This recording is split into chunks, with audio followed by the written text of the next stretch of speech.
নমস্কার, সুস্বাগতম। আপনারা দেখছেন জুডোস ধামাকা নতুন পর্ব। সাথে আছি আমি জুডো। আমি ভেবেছিলাম যে এই বিষয়টা নিয়ে ভিডিও করব না, কিন্তু তারপর পরের পর ঘটনাবলী দেখে মনে হলো না, এই নিয়ে কিছু বলি।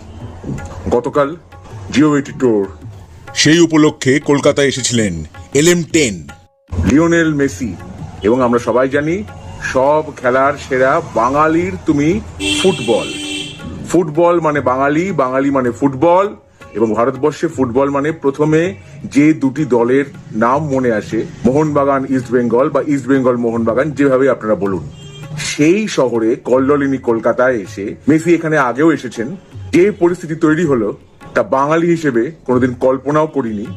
এবং যে মূল্যের টিকিট কেটে দর্শকরা যুবভারতী ক্রীড়াঙ্গনে গেলেন এবং গিয়ে দর্শন পেলেন আশেপাশের অনেক মানুষের, কিন্তু মেসির দর্শন পেলেন না। বম্বে থেকে সিনেমা স্টার উড়ে এসে হোটেলে টুক করে সেলফি নিয়ে চলে গেলেন, কিন্তু জনগণ যারা হাজার হাজার টাকা দিয়ে টিকিট কেটেছেন তারা তাদের প্রিয় ফুটবলারকে একটিবারের জন্য গ্যালারি থেকে দেখতে পেলেন না। তাদের আশা ছিল যে জায়ান্ট স্ক্রিন টাঙানো আছে, সেখান থেকে তারা মেসিকে দেখবেন।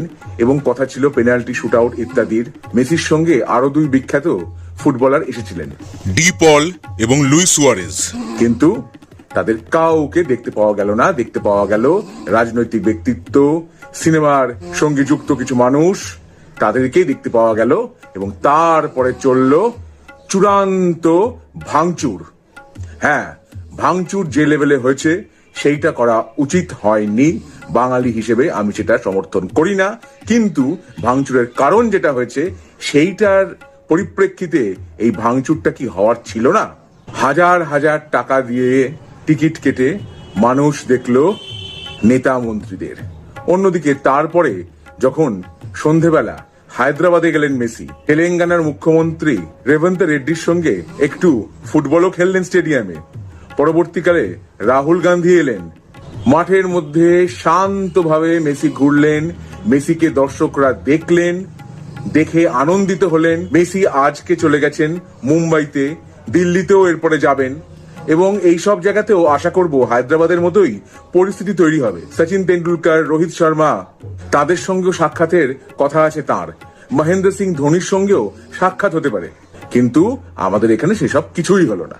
কেন হলো না সেই নিয়ে আমি কিছু বলবো না, সেই নিয়ে আপনারাই বলুন, আপনারাই ভাবুন।